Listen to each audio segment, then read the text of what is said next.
Alors, bienvenue à toutes et à tous. Je suis ravi de vous retrouver pour cette 358e rencontre Vlil avec comme invité ce soir Jean-François Beauchemin pour ses deux romans Le Jour des Corneilles, ici dans un premier temps, et dans un deuxième temps, 3 ans sur un banc aux éditions Québec-Amérique.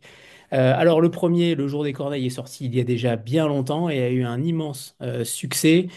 3 ans sur un banc est sorti en 2022 au Québec et on a la chance enfin, grâce à Québec Amérique, d'avoir la chance de le lire en France. Alors, je vais commencer par une petite anecdote. Déjà, bonsoir Jean-François Beauchemin. Salut, comment ça va? Ça va plutôt bien, surtout qu'on vous retrouve. On vous avait quitté il y a déjà quelques années avec Jean-François Letourneau dans une rencontre croisée et ça avait Oui. été une fois de plus une superbe rencontre. Alors, je Mhm. vais commencer par une anecdote. Vous m'avez dit, quand on a échangé avant la rencontre, entre guillemets, rassure-toi, Anthony, aucun des trois prochains romans ne contient quelconque once d'autobiographie. Ne fais pas le même AVC que lorsque je t'ai appris qu'il n'y avait pas d'autobiographie dans Le Roitelet, que je n'avais pas de frère schizophrène. Eh bien, je vais commencer ainsi, cher Jean-François, car comme souvent avec vous, on s'y laisse prendre, on se laisse prendre au jeu du réel ou du fictif. Et j'aimerais que vous nous parliez de ça dans un premier temps, parce que vous prenez le lecteur véritablement à partie constamment. Et on essaye d'y déceler à chaque fois une quelconque vérité sur un romancier. Et à chaque fois, on Ouais. se trompe. Et vous êtes un des rares encore, un des rares écrivains à utiliser le mot roman comme tel, avec ce vocable, avec cette œuvre de fiction, d'imaginaire, alors que notre époque est davantage tournée vers le regard porté sur son propre nombril. Pour quelle raison, justement, vous êtes encore dans cette quête du véritable roman? Pour le simple plaisir de la chose, je dirais, Anthony, d'abord, il faut commencer par dire une chose, c'est que je ne suis pas très intéressé par moi-même. Je ne me trouve pas si intéressant que ça. En tout cas, certainement pas digne de figurer dans un roman et d'en être sinon le personnage principal, en tout cas même un personnage secondaire. C'est pas quelque chose qui m'intéresse vraiment de faire. Alors que me tourner vers les autres, vers les gens, vers cette multitude de gens qui nous entourent, m'apparaît infiniment plus intéressant, plus enrichissant, et puis bien davantage digne justement du roman, du mot roman, qui est une œuvre. Le roman, c'est une œuvre de l'imagination, au départ, dans sa forme la plus stricte, dirions-nous. C'est une œuvre issue de l'esprit, et beaucoup plus de l'esprit en tout cas que inspirée par la réalité. Et donc, oui, c'est ça qui m'intéresse, c'est ça que je fais. J'écris des romans euh, dans la forme la plus traditionnelle qu'on puisse imaginer, hein, et donc assez peu tourné vers ma vie personnelle. Voyez-vous, sur la trentaine de livres que j'ai pu écrire à ce jour, j'en compte quoi, deux, peut-être trois qui sont autobiographiques. Et c'est pas un hasard, c'est parce que les autres m'intéressent davantage. Et même quand j'ose me glisser dans mes propres pages, euh, je ne suis jamais dans ces livres-là qu'un passant, qu'un observateur même, je dirais, assez discret, qui encore une fois laisse la parole et tout l'espace aux autres. Ça me semble beaucoup plus intéressant. Ce qui est très intéressant aussi dans l'ensemble de votre œuvre, qui s'étoffe à vitesse grand V.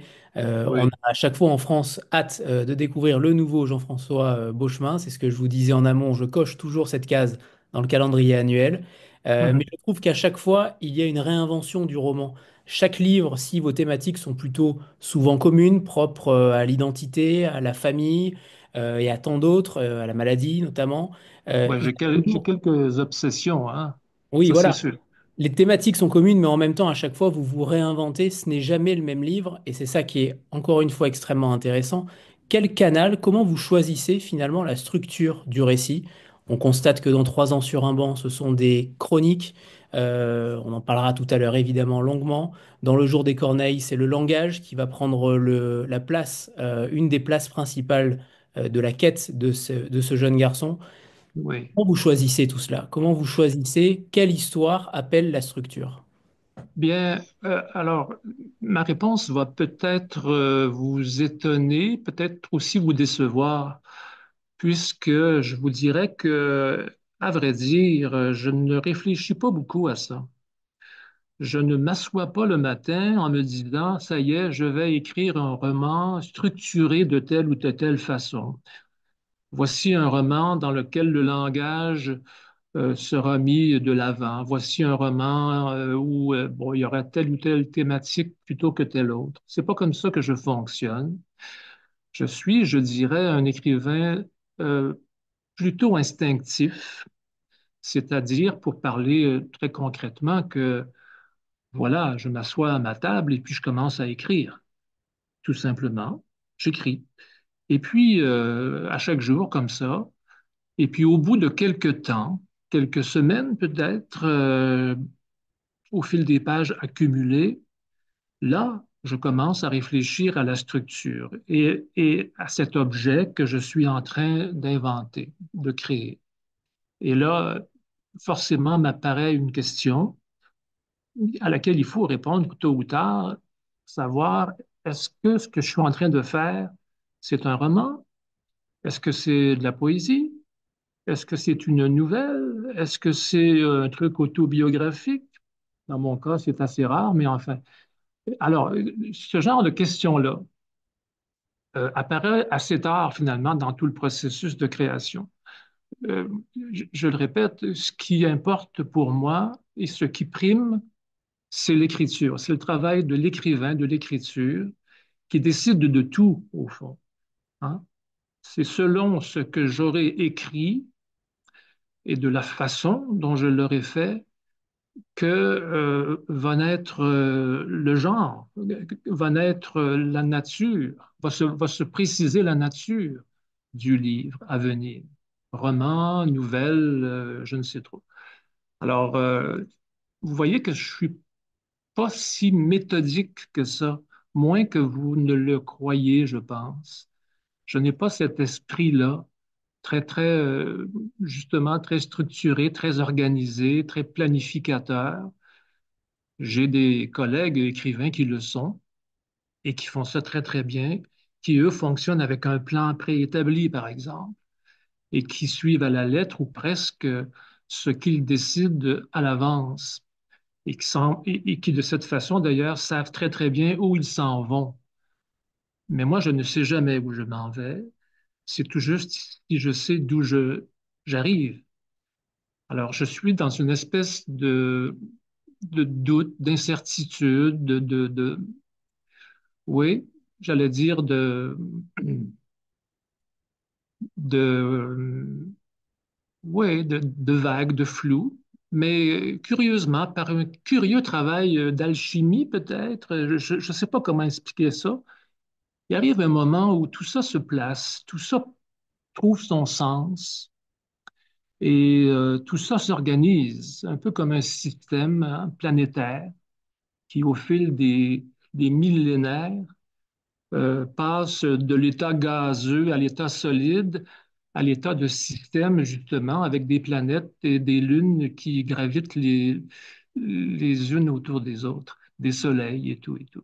C'est un peu comme ça que ça se passe. Mais ce n'est pas une entreprise très, très planifiée. C'est pas comme ça que je fonctionne. Et le meilleur exemple en la matière, c'est, vous le dites, dans cette postface inédite du Jour des Corneilles, parler du langage, où en effet certains lecteurs, pendant longtemps, pendant 20 ans, vous ont parlé de ce langage et ont pensé que vous aviez travaillé des heures entières à cela, à créer ce nouveau langage. Et vous dites Oui, tout simplement que ce n'est pas le cas. Vous avez fait ça en quasiment une demi-journée ou presque. C'est intéressant de voir que l'œil du lecteur est souvent différent de celui de l'auteur et de la oui. manière de travailler. Alors vous êtes très talentueux, bien entendu, Jean-François Beauchemin, mais racontez-nous cette histoire du langage dans le Jour des Corneilles qui marque, qui façonne, qui peut parfois rebuter, forcément, Oui, peut-être certains lecteurs, mais qui donne oui, tout le sel du livre. oui. Bien voilà, d'abord, il faut dire une chose, c'est que cette histoire que j'imaginais, sans la connaître tout à fait, comme je viens de le dire, je ne savais pas trop où je m'en allais avec ça, mais je savais une chose, c'est que c'était une histoire un peu étrange, mystérieuse, un peu brutale aussi, qui se déroulait dans un monde, dans un espace un peu en marge, hein, un peu en marge de la société organisée, justement. Donc, c'est pour ça que j'ai placé les protagonistes, les personnages, dans cette forêt profonde et elle-même assez mystérieuse, pleine de symboles, hein, dirait Charles Baudelaire, et puis de choses presque métaphysiques, hein. Il y a dans cette forêt des fantômes, il y a des morts qui reviennent à la vie, il y a des phénomènes naturels un peu inquiétants. Bon, alors c'est dans ce milieu-là que j'ai placé mes personnages.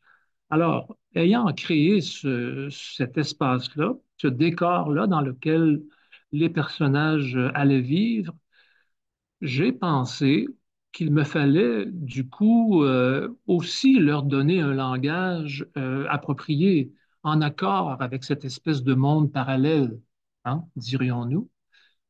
D'où, oui, l'invention de ce langage utilisé par les deux, le père et le fils. Et maintenant, c'est vrai que les gens à l'époque, quand les premiers lecteurs ont lu le roman, et qu'ils ont réagi à leur lecture, on m'a beaucoup dit, mais tu as dû travailler comme un diable pour inventer cette langue, parce que c'est une langue inventée, il faut le dire là, pour ceux qui ne l'ont pas lu encore. C'est une langue inventée, bon, évidemment, clairement inspirée du français, de sorte qu'on s'y reconnaît très bien, nous les francophones, là, hein, on n'est pas perdus en lisant cette histoire-là, mais on voit bien aussi que dans le langage utilisé par les héros en question, il y a des mots inventés, il y a des mots déformés, la langue est triturée, déformée, brisée par moments. Alors, j'ai donc travaillé à construire cette langue-là, mais pas aussi opiniâtrement et aussi difficilement qu'on pourrait le croire. C'est vrai que je me suis assis sur le coin de ma table un matin en me disant, bon, je vais leur inventer un langage. Et puis voilà, les premiers mots, les premières phrases, les premières pages me sont venus assez rapidement. Je ne sais trop d'où d'ailleurs, hein. Ça, c'est un des mystères de la création. C'est un des mystères de l'imagination. D'où nous viennent les idées, hein? Il y a mon compatriote américain, Paul Auster, qui a écrit là-dessus des pages intéressantes, hein. Lui, Paul Auster, ce grand romancier, posait souvent la question d'où viennent les idées, comment fonctionne l'imagination, comment ça se fait que on est là et puis on n'a rien de particulier à l'esprit et tout à coup, en une fraction de seconde, il y a une étincelle qui met le feu et il y a une idée qui apparaît. Comment ça se fait?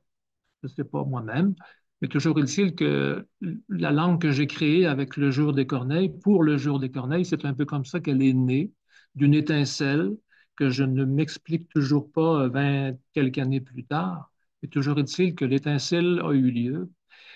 Et puis, je disais il y a un instant que, bon, j'ai suivi mon instinct, encore là, de sorte que ça n'a pas été si laborieux. Quelques heures, quelques jours maximum m'ont suffi pour maîtriser cette langue-là. Et voilà, et c'est comme ça que ça s'est passé.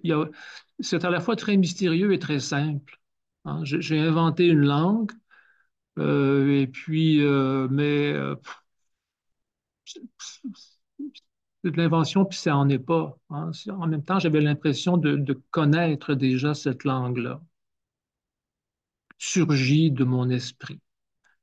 Comment ça se fait, je serais bien en peine de vous l'expliquer.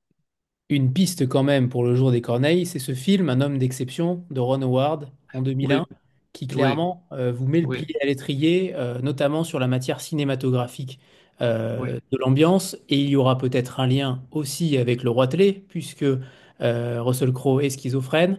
Pour le coup, toute votre œuvre est aussi finalement un petit peu ancrée dans ce film-là. On a l'impression qu'il y a beaucoup de choses qui ont été marquantes pour votre écriture.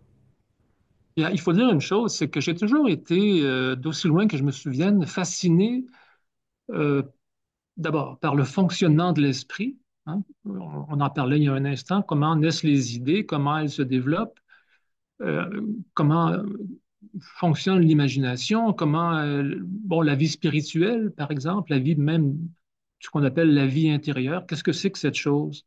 Et pourquoi c'est là? Et puis comment ça fonctionne? Et ça sert à quoi? Alors, j'ai toujours été fasciné par ces questions-là.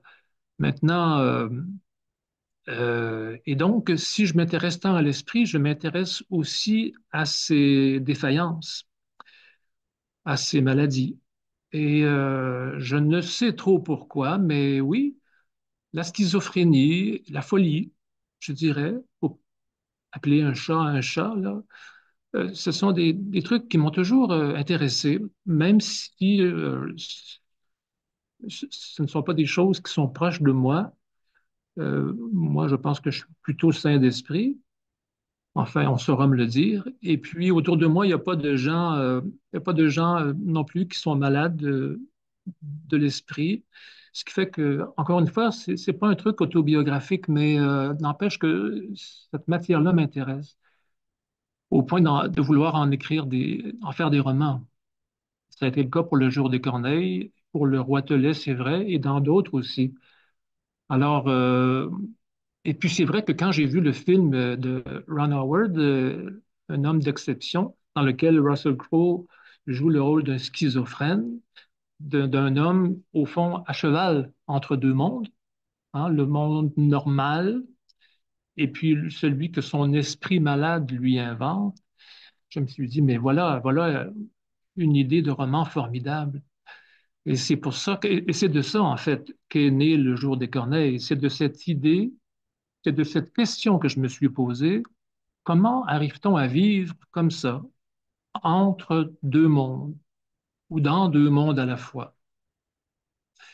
Et voilà, ça a donné Le Jour des Corneilles avec cette forêt qui représente le monde anormal, je dirais, entre guillemets, là, évidemment. Et puis le monde normal, qui est le village tout à côté. Il va se trouver qu'à un moment donné, les deux univers vont se rencontrer, hein, comme on le sait.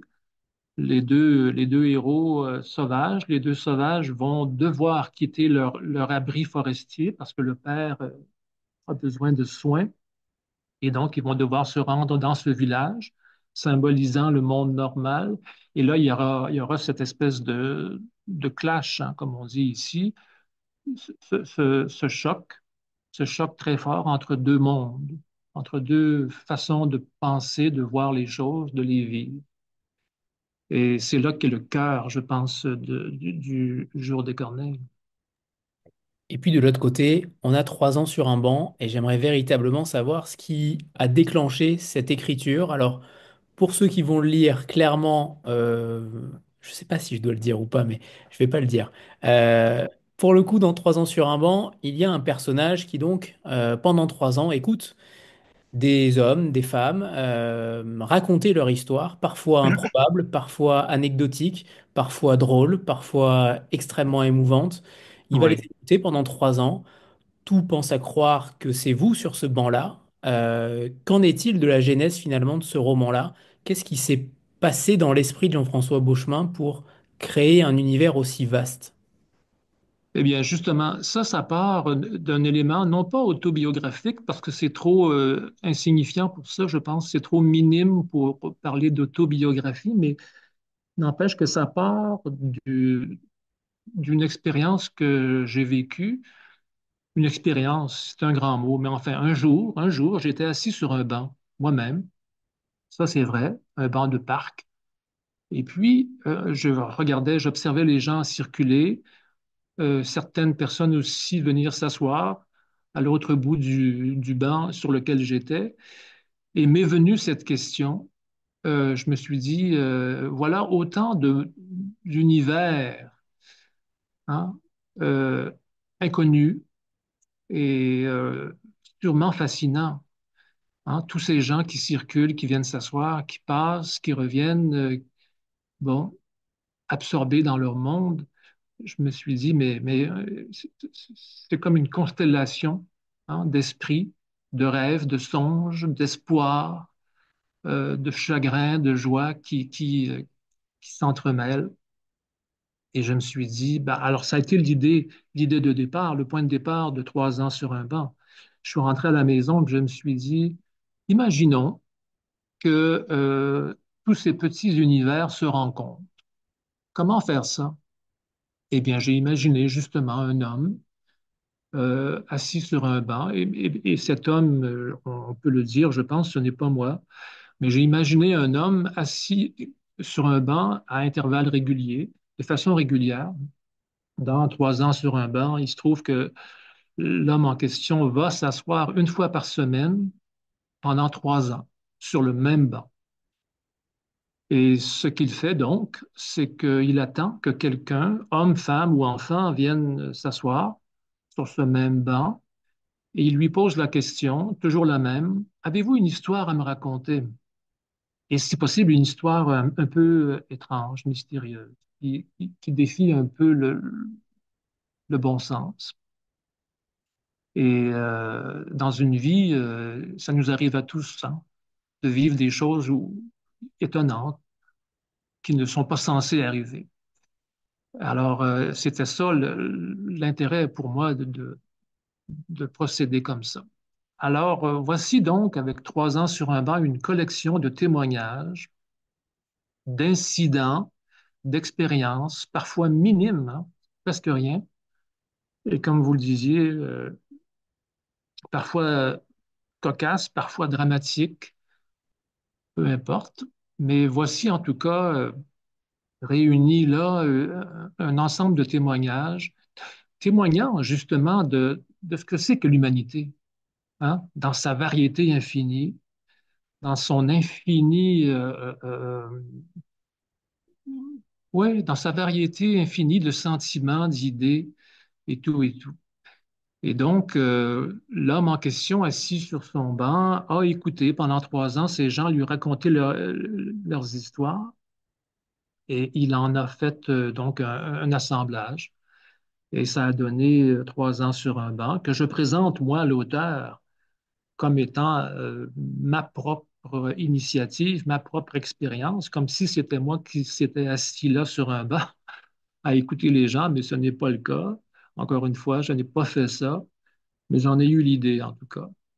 Et ça a donné donc ce livre-là, qui est sorti, encore une fois, du droit de mon imagination, mais qui, je pense, est assez ancré quand même dans la réalité, en ce sens que même si les histoires qui sont racontées là sont étranges et mystérieuses, elles témoignent, je pense, elles sont le reflet de l'étrangeté de la vie elle-même. Alors, Hélène demande si les lettres sont inventées ou non. Oui, elles le sont. Tout est inventé. C'est ça qui est terriblement Ouais. fort, parce que vous collez aussi à l'actualité, notamment de la Chine. Mm. Il y a en effet quelques lettres qui collent à l'actualité chinoise et entre autres, hein, avec Ouais. certaines notions politiques également. Ouais. Est-ce que ça vous a donné finalement envie aussi de faire cette expérience? Parce que moi, ça m'a vraiment envie de la faire. J'ai vraiment eu envie de m'asseoir sur un banc pendant 3 ans et d'attendre. Et Ben, d'attendre une histoire. c'est-à-dire que je le fais déjà d'une certaine façon. Bon, je ne m'en vais pas explicitement m'asseoir sur un banc pour écouter les gens, mais je le fais par ailleurs dans ma vie de tous les jours. Moi, je dis souvent que si j'avais pas été écrivain, j'aurais été psychologue. J'adore m'asseoir et écouter les gens me parler d'eux. Et si possible, non seulement me parler d'eux, mais me parler de ce qui les hante, de ce qui les habite au plus profond d'eux-mêmes. C'est quelque chose qui me fascine, entrer au plus profond des gens, comme j'essaie de le faire avec moi-même d'ailleurs, ce qui n'est pas toujours évident. Mais enfin, c'est quelque chose qui m'intéresse beaucoup, beaucoup. Alors, je le fais déjà. Ce que cet homme fait dans 3 ans sur un banc, moi, je le fais avec mes amis, avec savez que des fois, je vais à la pharmacie ici ou je vais faire l'épicerie et puis je m'arrête dans les allées parfois et puis je demande aux gens, êtes-vous heureux? Euh, Combien vous avez d'enfants? Qu'est-ce que vous faites dans la vie? Et puis la discussion très très souvent s'engage. Ça dure 3 minutes, 4 minutes, mais bon, c'est déjà beaucoup pour moi. Alors, je dis ça simplement pour souligner le fait que la démarche entreprise par cet homme de 3 ans sur un banc, c'est un peu la mienne aussi. Je fais ça. Au fond, tout le livre, c'est une immense illustration de ce que c'est que d'aller vers l'autre, hein. Et en ce sens-là, c'est un livre humaniste, hein. Euh, cet élan, cet élan qu'on connaît tous, qui nous pousse vers les autres, vers l'autre, c'est quelque chose de profondément humain, ça. Nous sommes tous, autant que nous sommes grégaires, tributaires même des autres. Il n'y a personne, ni vous ni moi, qui se construit seul en vase clos. On a tous besoin des autres. Et donc, c'est ce qui fait, je pense, qu'instinctivement, c'est inscrit dans notre code génétique. Instinctivement, on va vers les autres. Il n'y a rien de plus humain que ça. Et en ce sens-là, je pense que 3 ans sur un banc est un peu l'illustration, oui, de ça. Est-ce qu'avec toutes ces histoires, vous avez déjà finalement le synopsis ou le commencement d'exécution littéraire des 30 prochains romans? Parce qu'on a l'impression que ces histoires sont tellement riches en si peu de mots, puisqu'elles sont souvent entre 1 et 2 pages, mais à chaque fois il y a une telle chute qu'on a l'impression que vous avez créé une immensité de personnages et que vous en avez véritablement, vous avez tant de matière littéraire à créer que vous avez plus besoin d'inventer quoi que ce soit finalement. Ben ça, c'est intéressant, Anthony, comme question, parce que c'est drôle, hein, parce qu'à chaque fois que je termine un livre, et ça fait 25 ans que c'est comme ça, à chaque fois que je termine l'écriture d'un livre, je me dis, est-ce que c'était le dernier? Est-ce que j'ai encore des choses à dire? Est-ce qu'il y a encore de la matière en moi-même, dans mon esprit, dans mon cœur, pour écrire encore un autre livre? Et je me suis rendu compte avec les années que c'était une fausse question. C'est pour la simple raison que ce n'est pas comme ça que l'esprit fonctionne. Il y a toujours quelque chose à dire. Il y a toujours quelque chose à écrire. Parce que l'imagination, l'esprit, la vie intérieure, je reviens à ce terme-là, c'est un puits sans fond. On aura beau écrire 50 livres, 100 livres, je suis persuadé qu'il y aura encore et toujours quelque chose à raconter. Pourquoi? Mais parce que justement, on se nourrit des autres, on vit en société, ce sont les autres qui nous nourrissent. Alors, si j'étais sur une île déserte, hein, comme Robinson Crusoe, ce serait une autre affaire. Là, peut-être que la source se tarirait, mais ce n'est pas le cas. Je ne vis pas sur une île déserte. Je suis entouré de gens, et qui plus est, de gens que j'aime et qui m'aiment. Alors, ça veut dire que non seulement mon imagination, mais ma sensibilité est nourrie de ces choses-là. Et ce qui fait qu'il y a toujours quelque chose à raconter. Et dans 3 ans sur un banc, c'est vrai, il y a quoi, 125 histoires peut-être, donc 125 personnages et plus, même parce que souvent c'est l'histoire d'un couple. Bon. Alors, mais ça peut paraître beaucoup, mais il y en aura encore 1 000 autres.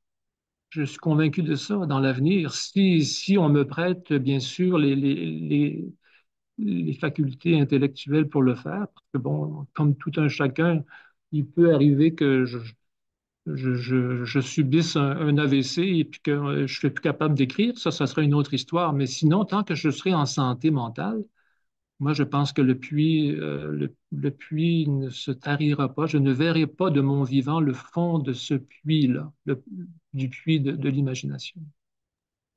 Il y a un passage dans Le Jour des Corneilles de La Postface notamment qui m'intéresse particulièrement et je vais vous citer. Certains auteurs de romans affirment parfois que les Hum. personnages qu'ils ont créés leur échappent pour vivre une existence qui leur est propre, en quelque sorte délivrés de ces chaînes. C'est en général assez faux, et les auteurs eux-mêmes, à mon avis, confondent trop souvent les aptitudes réelles de leurs personnages avec la puissance des mots qui, lorsqu'ils sont assemblés judicieusement, puis couchés sur la page, donnent à ces protagonistes une forme d'autonomie et même de souveraineté. Hum. Ayant donc entendu et invité à minima plus de 300 auteurs, c'est en effet une réponse que les auteurs donnent régulièrement. Quel est justement votre message par rapport à ça sur la vie des personnages après écriture? Alors, moi, je suis convaincu que c'est pas vrai que les personnages qu'on crée ont une vie autonome, qu'ils vivent d'eux-mêmes sans notre aide, sans notre support. Ce sont essentiellement et toujours des marionnettes, hein. C'est nous les auteurs, les écrivains, qui décidons de leur sort, de leurs gestes et de leur façon de se comporter. Euh, mais c'est vrai que en apparence, on peut être trompé par ça parce que surtout si un écrivain utilise les bons mots, des mots assez puissants pour bien illustrer sa pensée, le lecteur pourra, oui, être amené à penser que les personnages qui sont décrits sur la page vivent de leur vie autonome et qui n'ont plus besoin de leur auteur, hein. Il y a des personnages comme ça qui sont tellement forts, tellement puissants, qu'on dirait qu'ils ont toujours existé et qu'ils n'ont pas été inventés de toutes pièces par une personne de chair et d'os. Or, ce n'est jamais vrai. Un personnage aussi puissant, aussi fort, aussi présent soit-il, est toujours une invention de l'esprit de son auteur et il ne vivra jamais de par lui-même. Euh, même, voilà, c'est ça. Je ne sais pas comment le dire avec plus de force que ça. Et moi, je suis toujours un peu étonné d'entendre ouais, des auteurs, des écrivains dire, ah, j'ai eu l'impression à un moment donné, et même ils disent pas j'ai eu l'impression, ils disent, j'entends souvent ça, des écrivains, des collègues écrivains qui disent, arrive un moment où mon personnage m'échappe, et puis il fait ce qu'il veut, et puis c'est lui qui décide, et moi je le suis. Je suis son esclave, et c'est lui le maître. C'est métaphysique. Ouais. Alors je suis toujours étonné d'entendre ça, parce que c'est faux. C'est faux. C'est nous qui décidons. C'est un personnage de papier, alors que nous sommes de chair et de sang. C'est nous qui décidons.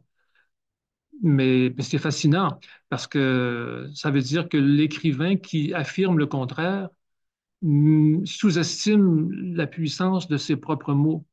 C'est quand même extraordinaire, hein. Ou joue avec les codes du fantasme de l'écrivain. Ah oui, ah oui, ah oui, oui, il y a ça aussi.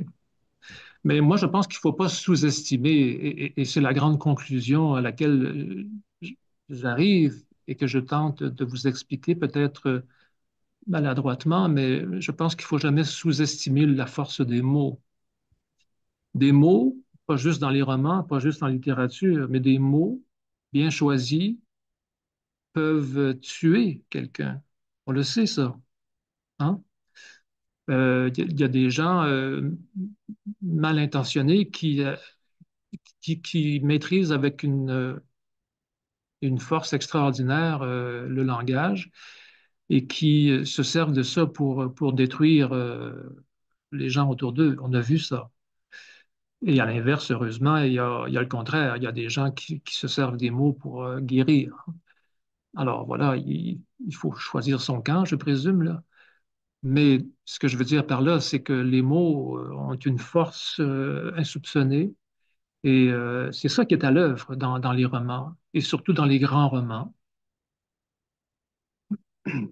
Alors, il y a une question de Françoise qui, euh, qui parle des lieux, parce qu'en effet, les lieux sont importants dans les deux romans notamment, mais aussi dans votre œuvre. Euh, sur les lieux de mémoire, les lieux de rencontre, les lieux de retraite, les lieux de paysage, de ville, d'espace finalement. Comment vous Oui. mettez en exergue tout cela? Dans 3 ans sur un banc, le lieu est plutôt fixe. et en même temps, c'est une sorte d'isolement, mais avec l'altérité.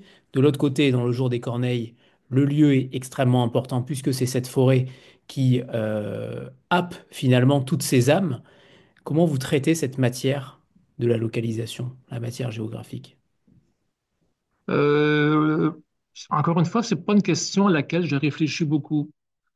Il arrive un moment où le lieu, l'espace, s'impose de lui-même, je dirais.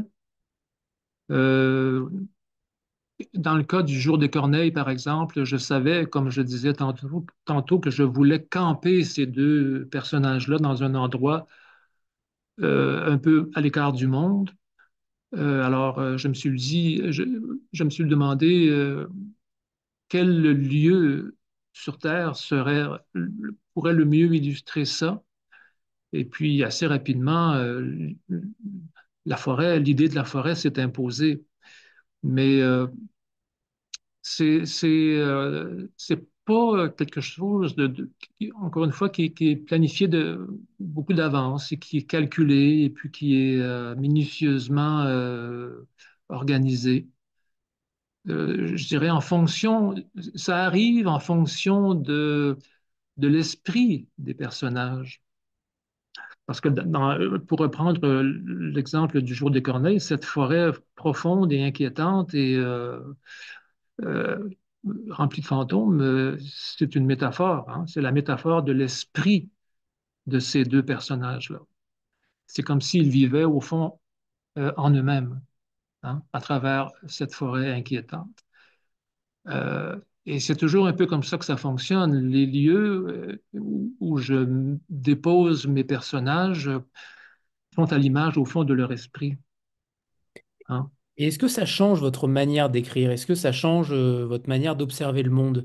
Est-ce que lorsque vous écrivez Le jour des Corneilles, vous devez vous immerger en forêt, ressentir les éléments de la nature? Est-ce que quand vous êtes sur 3 ans sur un banc, vous regardez, vous observez davantage l'être humain et ses réactions et ses histoires? Est-ce que ça change votre manière d'écrire?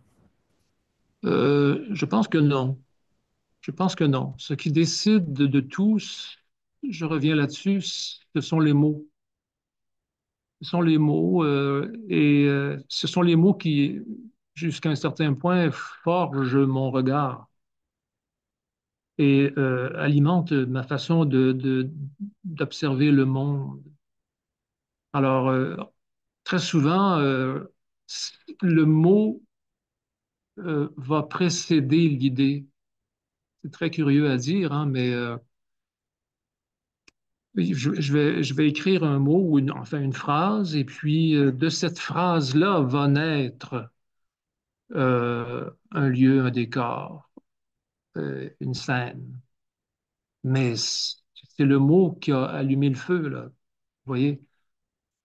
Je reviens toujours à la même chose. Ce sont les mots qui décident. Et c'est le travail de l'écrivain, de travailler cette matière, au départ informe, bien sûr, cette espèce de glaise que sont les mots, et d'arriver à en faire une statue, d'en faire un buste, d'en faire quelque chose peut-être, oui, d'immobile, mais à ce point euh,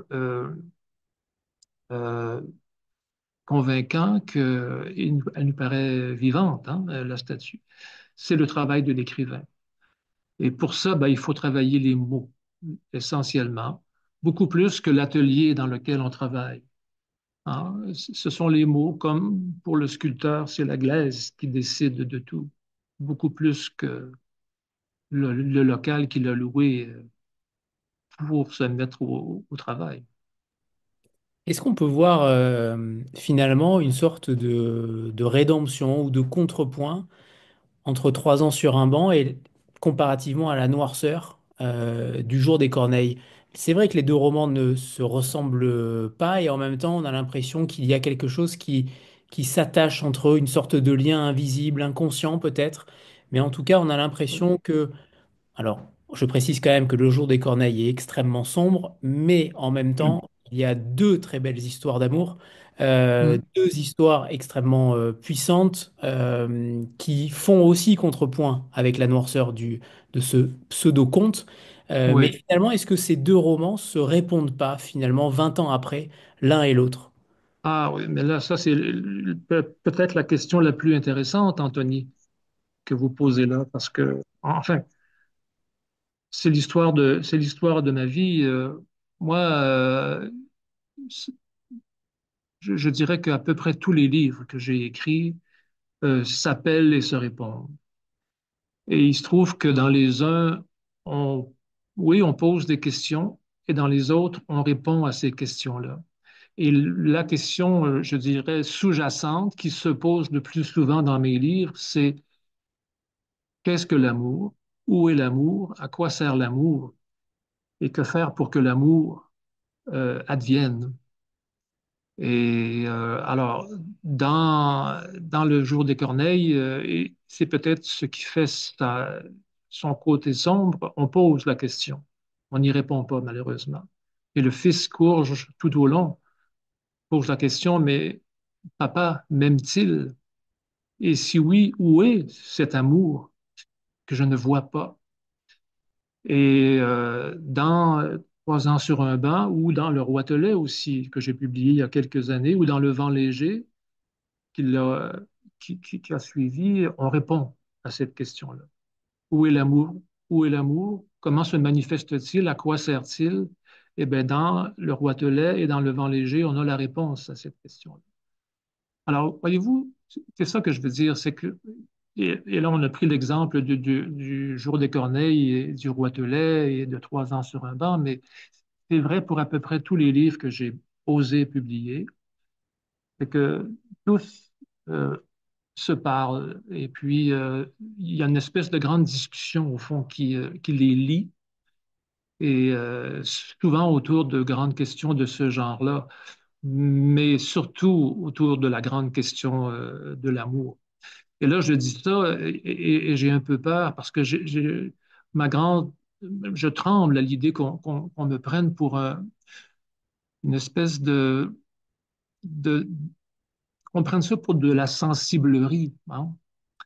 Alors que c'est pas ça, là. Je parle pas de l'amour romantique comme on le voit au cinéma, hein.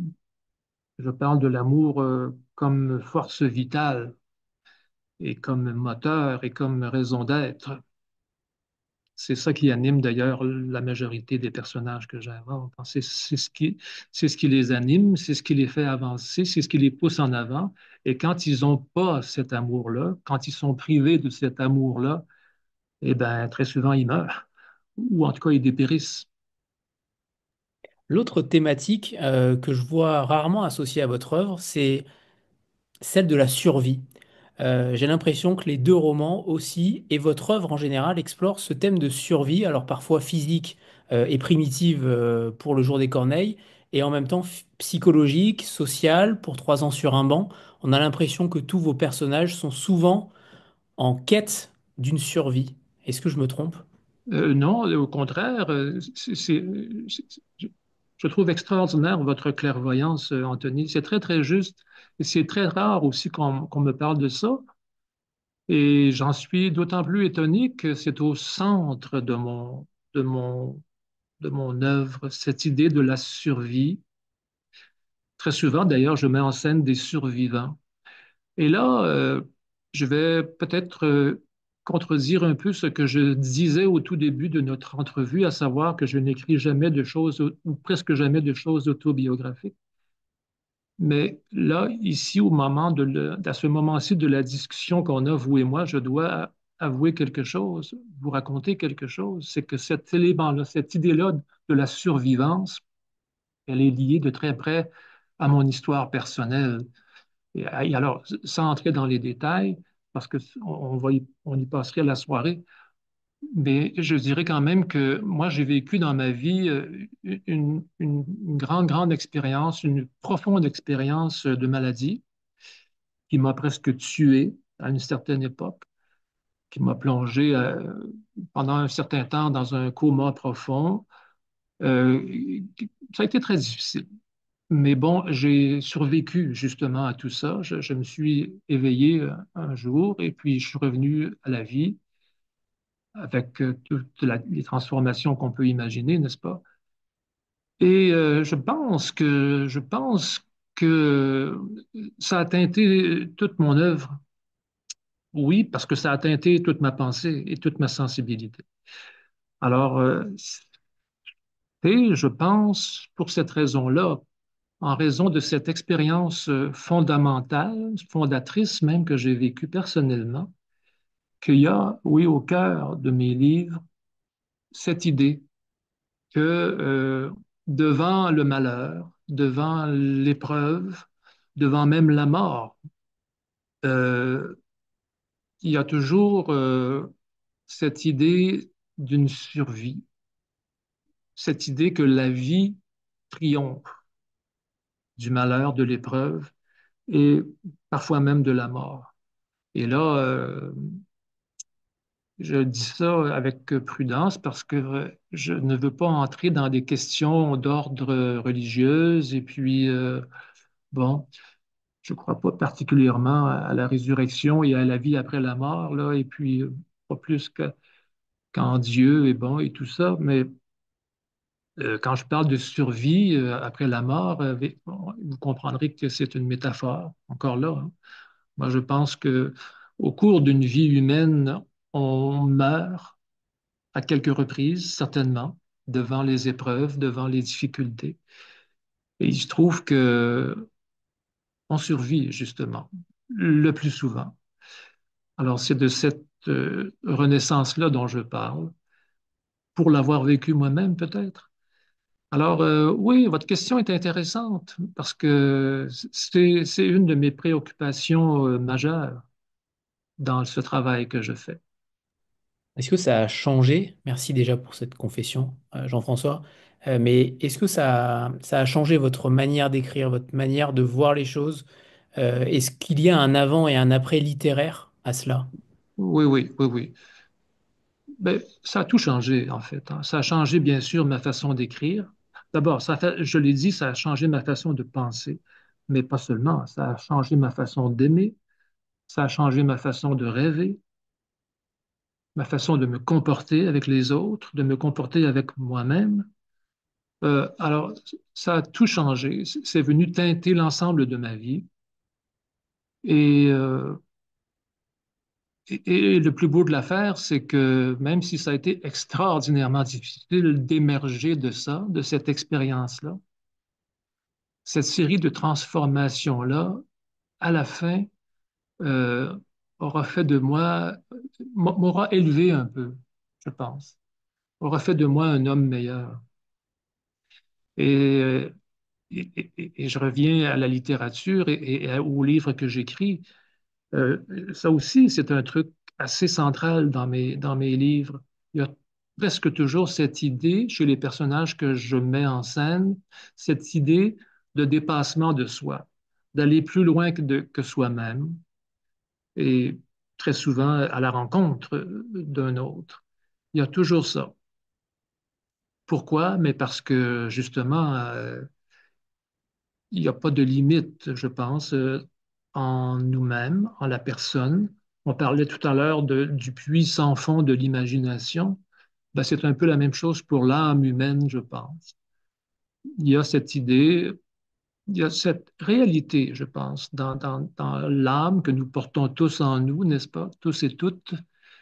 Il y a cette idée que il y a, on peut toujours s'élever au-dessus de ce qui nous a été donné au départ, grâce à cette âme, hein, qui est une espèce de levier, hein, disons-le comme ça. Merci. On aimerait voir davantage d'auteurs, d'individus comme vous, Ah, Jean-François. Euh, mhm. j'ai trouvé une autre thématique aussi commune à ces deux romans, c'est que j'ai l'impression que dans Le Jour des Corneilles, vous cherchez à explorer finalement les limites de l'humanité, alors que dans 3 ans sur un banc, vous cherchez plutôt à en saisir l'essence. On a l'impression que les deux se répondent par un clair-obscur, par cette manière de toucher le fond finalement dans Le Jour des Corneilles et de se rattraper sur un banc avec les autres, avec l'altérité. Là aussi, on a l'impression que 20 ans après, les choses évoluent, le corps évolue, l'esprit évolue, mais votre sagesse et votre grâce n'évoluent pas, elle reste totalement identique. Ah, c'est intéressant, c'est intéressant. Ce qui est sûr, c'est que même à 20 ans d'intervalle, la quête, au fond, des personnages du jour des Corneilles, comme la quête de l'ensemble des personnages de 3 ans sur un banc, est la même. Ce sont tous, et sans exception, des gens qui veulent aller au fond des choses. Alors, le fils Courge le fait à sa façon très, très violente. On le voit à la toute fin du roman, quand il découpe son père en morceaux, là, finalement, qu'est-ce qu'il fait en faisant ça? Ben, il va chercher au plus profond, hein, de l'être ce qui s'y trouve, ce qu'il a cherché durant toutes ces années. Alors, il le fait d'une façon un peu, beaucoup même brutale, avec un couteau, en découpant les chairs. Mais les gens, dans 3 ans sur un banc, ne font pas autre chose que ça non plus, à leur façon. Les histoires qu'ils nous racontent, ce sont des histoires qui qui les ont découpées en morceaux jusqu'à un certain point. Avec le couteau de leur âme, peut-être, on pourrait le dire comme ça. Mais chose certaine, et je suis content que vous établissiez le parallèle entre les deux livres à ce niveau-là, parce que oui, moi je pense que sur ce plan-là, ces deux livres-là se ressemblent. C'est le récit d'une quête. Je reviens à ça, qui est la grande quête, qui est la grande quête de l'aventure humaine, hein. On veut aller au fond des choses, on veut comprendre, on veut. Bon. Et puis pour ça, ben, il faut descendre en soi-même, je pense. Et c'est ce que je m'acharne à faire dans les histoires que je raconte, peu importe leur nature, peu importe le ton dans lequel, avec lequel ces histoires-là sont racontées, peu importe les mots que j'utilise, que j'invente même, c'est toujours la même chose. Je cherche à aller dans le fond de l'âme humaine pour y découvrir. André Breton disait, je cherche l'or du temps, hein, une des plus belles phrases de la langue française. Eh ben, moi aussi, je cherche l'or du temps dans l'âme humaine. On parlera du temps juste après. D'abord, on va faire une petite photo de groupe, comme on en a l'habitude, pour immortaliser le moment. Voilà, 3, 2, 1. Parfait, c'est bon.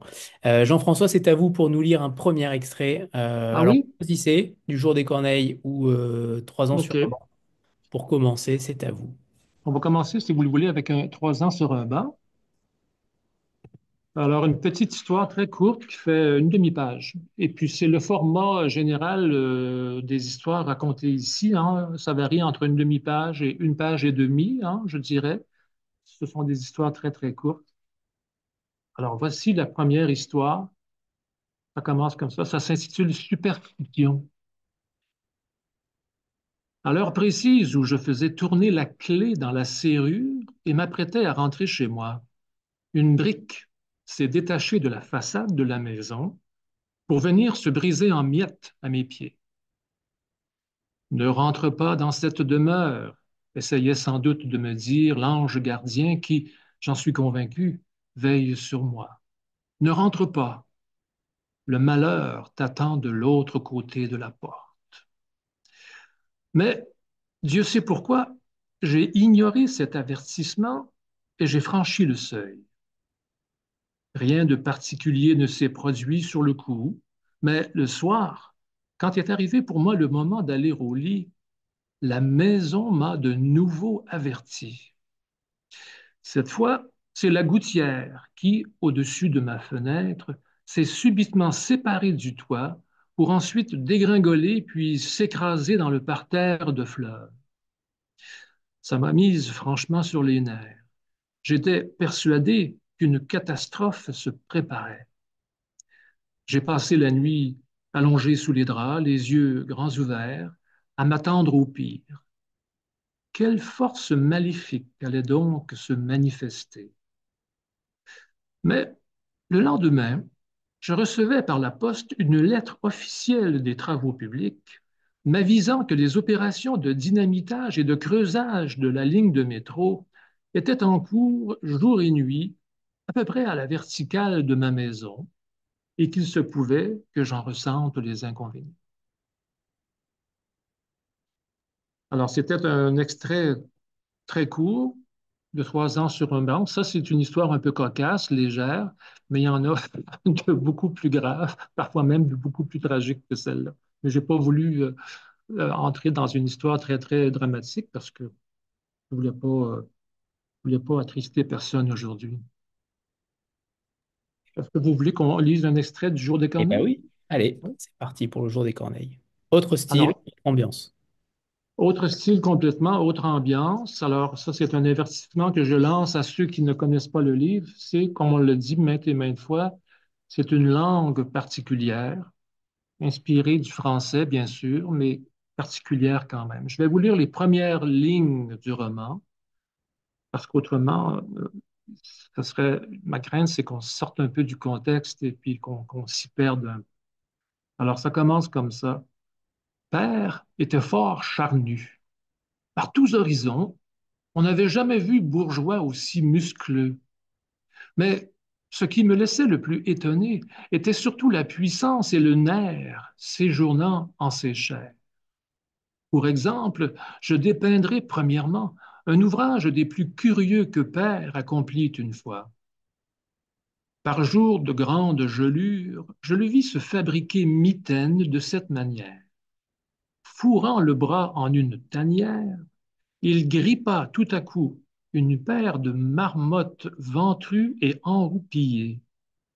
Les assommant par suite du marteau de son poing, il entreprit bientôt de les fendre, puis de les évider.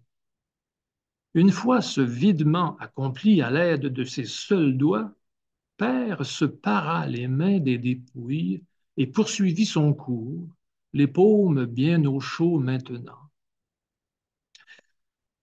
Quant aux jambes de Père, c'était équivalence de cuisseaux de Rossinant par musclure, aussi bien que par endurance à la course. Aussi, nul bourgeois ne pourchassait la bête mieux que lui, ni ne s'esquivait avec plus d'allure lorsque le cyclone menaçait. Son pied aussi impressionnait par sa surdimension. Quand Père avançait sur le sentier de son marché appesanti, la fourmi tressautait, le chipmunk chutait de sa branchotte, la chenillette là-haut aussi se décrochait de son feuillage, et, en leurs trous, garennes, marmottes, ratons et belets recevaient plafond sur le casque. Bref, en toute portion de sa personne, Père était important.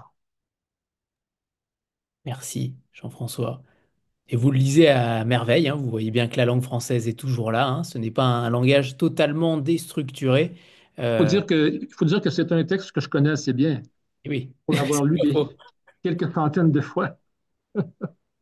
C'est pas faux. Alors, autre point commun, c'est la question du regard. Tout à l'heure, vous disiez que le plus important, c'était le mot, mais est-ce que le regard fait aussi partie de ses prémices en tant qu'écrivain? On pense tout simplement au regard extérieur et jugeant dans Le Jour des Corneilles, et de l'autre côté, le regard plus observateur, bienveillant de cet homme qui est assis sur un banc. Est-ce que cette perspective du regard, elle vous fascine, elle vous intéresse aussi quand vous écrivez? Est-ce que ce n'est pas la première chose que vous faites finalement, même avant le mot? Oui, oui, oui, absolument. Et à ce sujet, il est peut-être pas inutile que je revienne un peu en arrière et que je vous raconte une petite, euh, enfin quelque chose qui est un élément de la réponse.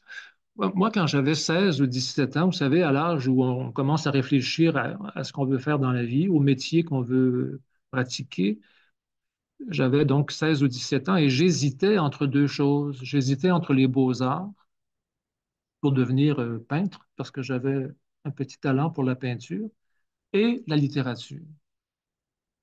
Et j'ai bien failli d'ailleurs choisir la peinture plutôt que la littérature. J'ai bien failli ne pas devenir écrivain parce que il a été à une certaine époque, j'ai franchement orienté mes démarches dans ce sens-là. Et ce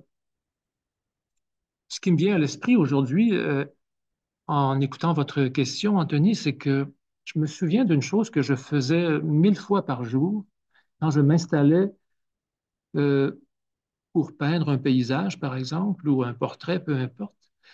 C'est que j'avais mon chevalet devant moi et à tout moment, avant de commencer à peindre, n'est-ce pas, je déplaçais le chevalet d'un centimètre ici, 3 centimètres par là. Je me reculais pour voir si j'avais le bon angle, si la lumière qui tombait sur le paysage était la bonne en fonction de l'orientation que je donnais au chevalet.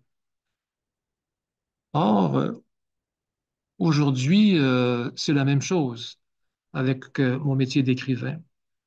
Euh, à chaque fois que je m'installe pour écrire un livre ou pour décrire une scène dans un livre ou pour dresser un portrait d'un personnage, ce que je fais essentiellement, c'est de déplacer mon chevalet à gauche ou à droite, de l'avancer, de reculer, d'étudier comment la lumière tombe sur ce que je veux décrire. Euh, voilà, comment le visage se transforme en fonction de l'ombre, hein, que le soleil y jette. Alors c'est la même chose. Donc le peintre, au fond, en déplaçant son chevalet, façonne son regard. Et l'écrivain fait la même chose. Euh, il façonne son regard en déplaçant le chevalet de son imagination et de son esprit. Et donc, en ce sens-là, et j'arrive à la réponse à votre question, le regard est d'une extraordinaire importance. C'est la première chose, c'est le premier geste que l'écrivain pose, je pense, avant même d'écrire le premier mot.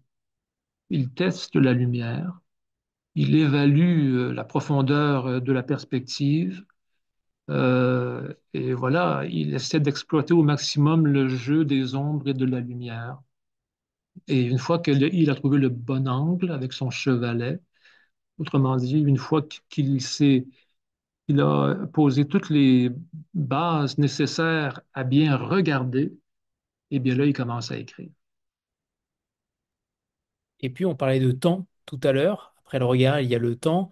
Là aussi, le temps a une notion fondamentale dans votre œuvre et notamment dans ces deux-là, où d'un côté, on a le temps de l'enfance meurtrie pour le jour des corneilles, où il y a une période véritablement, alors on va dire adolescente. On a du mal à situer là aussi l'âge de cet enfant.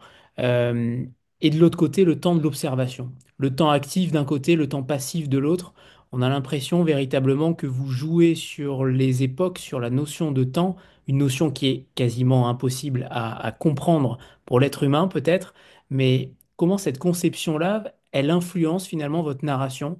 Est-ce que vous jouez avec ces instants de vie? Parce que dans 3 ans sur un banc, le temps est à la fois lent, est à la fois rapide, puisque vous enchaînez les chroniques, vous enchaînez les événements mondiaux également, puisqu'on est collé aussi à l'actualité. Oui, Cette notion du temps, elle est extrêmement diffuse dans 3 ans sur un banc. Et de l'autre côté, on a l'impression que ce temps devrait s'accélérer pour cet enfant qu'on aimerait. En tout cas, que ce temps s'accélère pour qu'il sorte de cette forêt. oui, oui. Mais il y a dans tous mes livres, je pense, cette idée première que le présent et l'avenir ne sont que des versions différentes du passé, hein. Et c'est pour ça, je pense que je me promène toujours sur la ligne du temps entre le passé et l'avenir. Et là, je reviens au présent et voilà, il y a cette espèce de tricot, hein, n'est-ce pas, qui se tisse avec cette matière élastique du temps.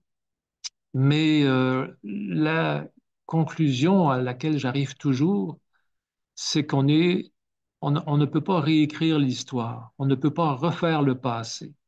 Ce qui fait que le présent et jusqu'à un certain point l'avenir est presque toujours garant euh, du passé, de ce qui s'est produit, de ce qui nous a formés ou de ce qui nous a défaits, hein, de ce qui nous a marqués, traumatisés, blessés, meurtris.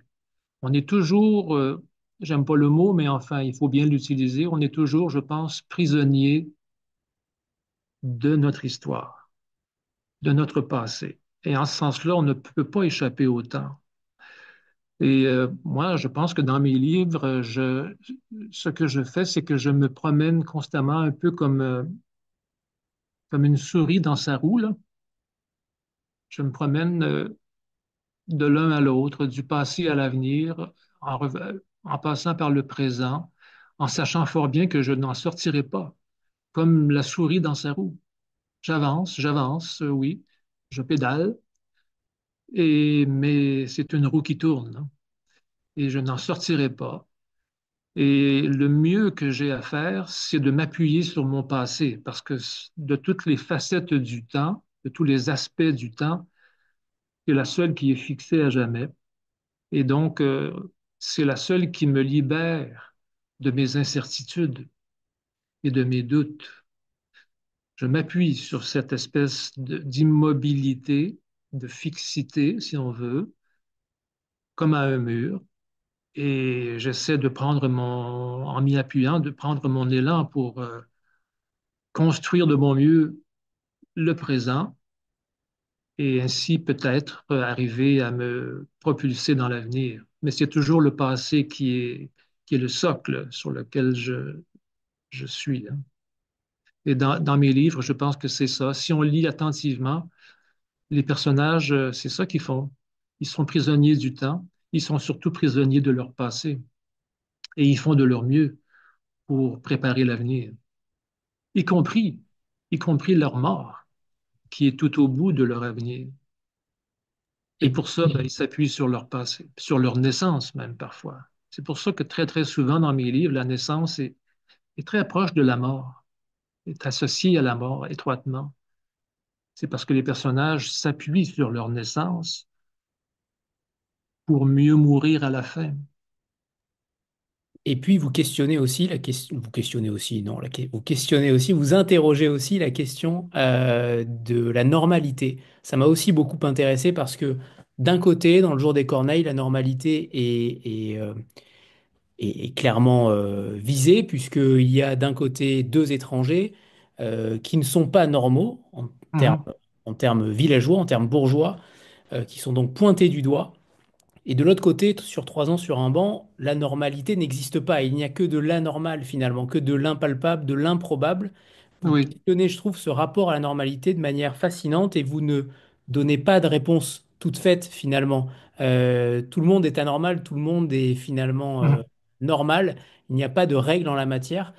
Où est-ce que vous définissez finalement le curseur de la norme dans vos personnages? Est-ce que c'est un sujet aussi dans votre littérature? Oui, oui, absolument. Bien là, le curseur, il est sur la normalité que nous impose ou que voudrait nous imposer la vie en société, hein.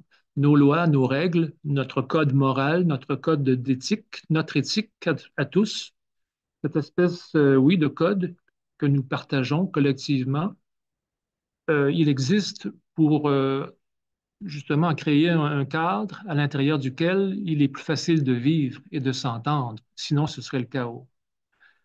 Ça, c'est une normalité qui est imposée. C'est une normalité artificielle, si je peux dire. Parce que dans les faits, je ne pense pas que la normalité existe. Il n'y a personne de normal, je crois.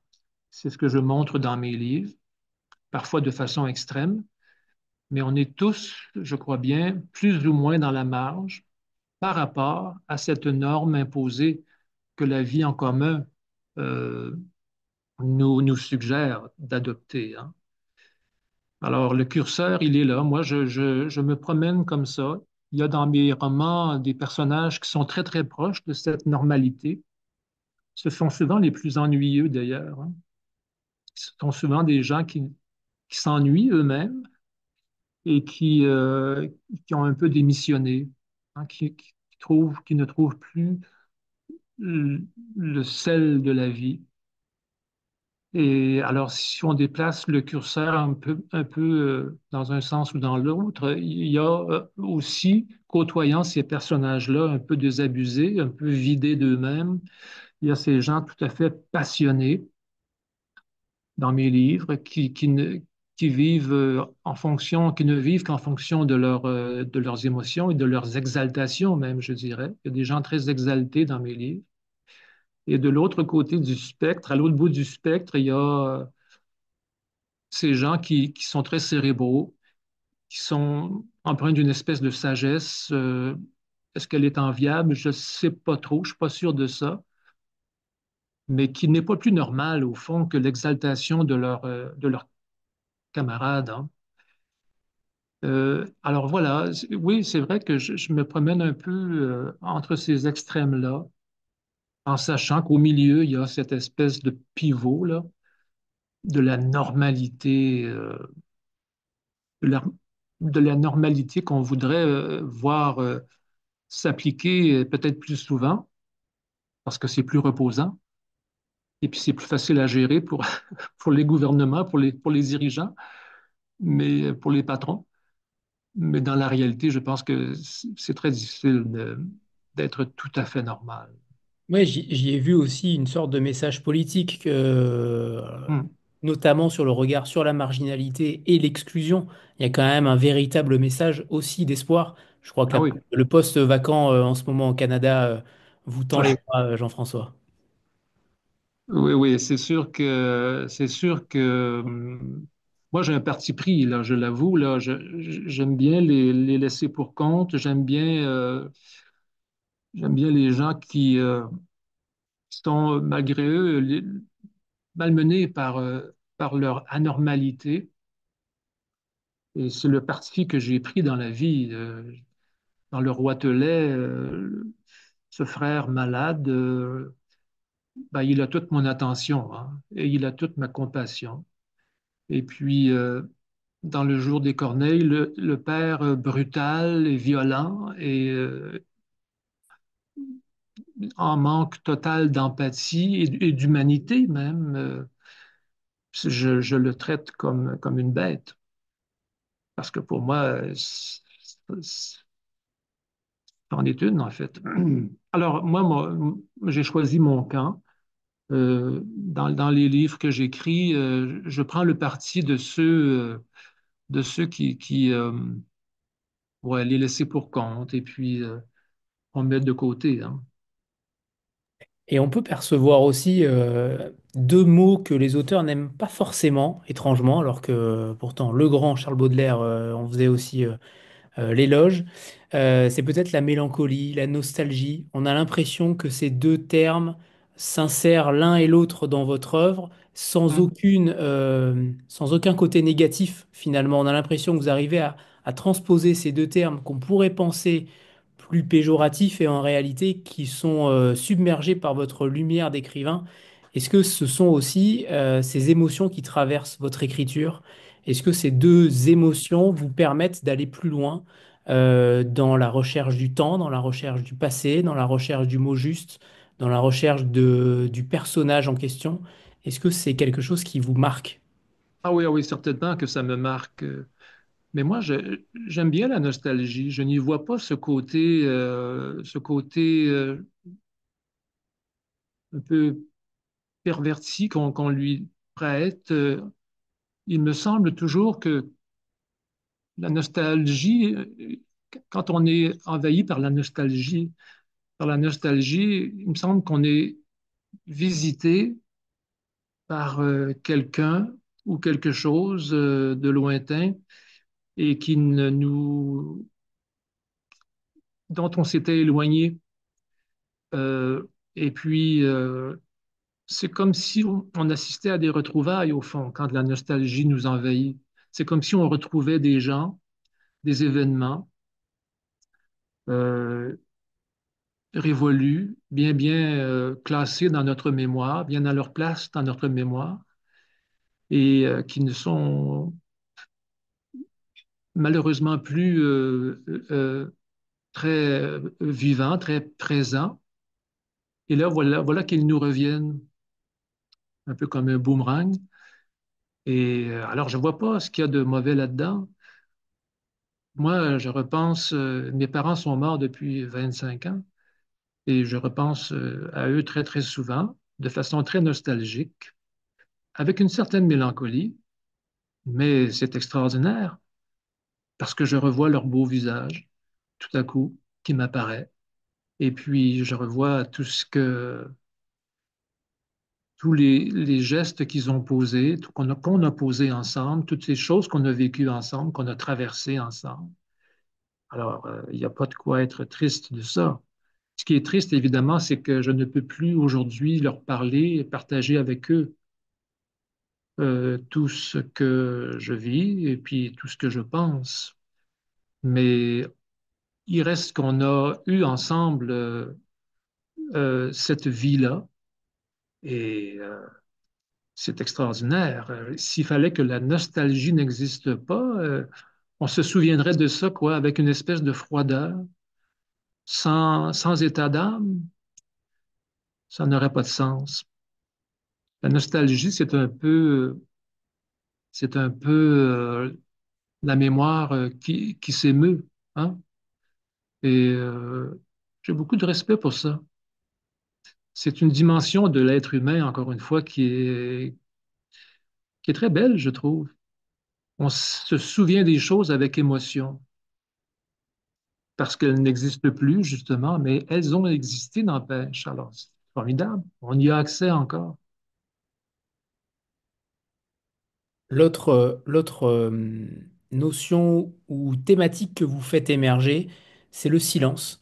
Étrangement, vous mettez en avant une sorte de silence invisible.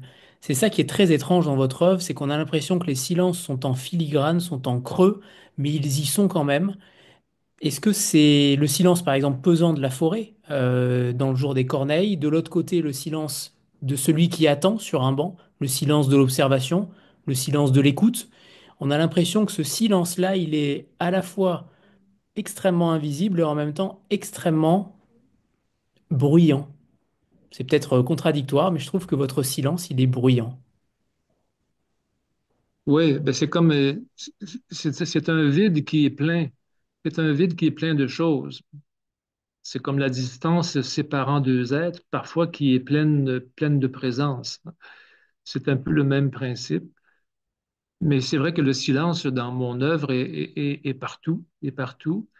Et ça, je pense que c'est le fait comment, je ne sais pas trop comment parler de ça, mais je pense que c'est un autre aspect de la parole que je donne aux personnages. C'est-à-dire que très souvent, mes personnages ont la parole facile, n'est-ce pas? Ils ont un certain vocabulaire qu'ils utilisent de façon comme un outil, hein, un peu comme un marteau et puis une paire de pinces pour réparer des choses, un tournevis. Et puis le silence, ben, c'est un peu ce qui se produit une fois que la réparation est faite. Une fois que le clou est bien entré, bien enfoncé, et puis que, voilà, euh, arrive le silence. Mais c'est un silence qui est chargé justement, de mots qui ont été prononcés et dont on voit le résultat à présent. Résultat qui, curieusement, se passe de mots. Mais c'est comme un vide qui est plein. C'est un peu ça. Je ne sais pas comment le dire mieux que ça. Mais le silence dans mes trucs, c'est toujours le résultat d'une d'une parole épuisée, d'une parole qui a fait son œuvre et qui continue à agir entre les personnes. Mais en effet, c'est difficilement explicable et je pense que quand vous lirez, pour ceux qui n'ont pas encore lu Jean-François Beauchemin, vous comprendrez ce qu'on dit aussi, parce que parfois, lire l'auteur, c'est quand même beaucoup plus simple pour aussi en expliquer Oui, oui. l'essence des mots. Euh, D'autant plus que je reviens à ce que je disais plus tôt, je ne suis pas très théoricien, hein. Je réfléchis pas beaucoup à ce que je fais, hein. Euh, j'écris, et puis il se trouve que, encore une fois, c'est la puissance des mots là, qui est à l'œuvre. Mais j'écris, et puis il se trouve que bien souvent, après avoir écrit ou en écrivant, se dégage un sens. Et ça, c'est comme, je pense que c'est le travail de l'instinct aussi. Mais ce que je veux dire par là, c'est que je ne suis pas très théoricien. Je ne réfléchis pas beaucoup à ces choses-là.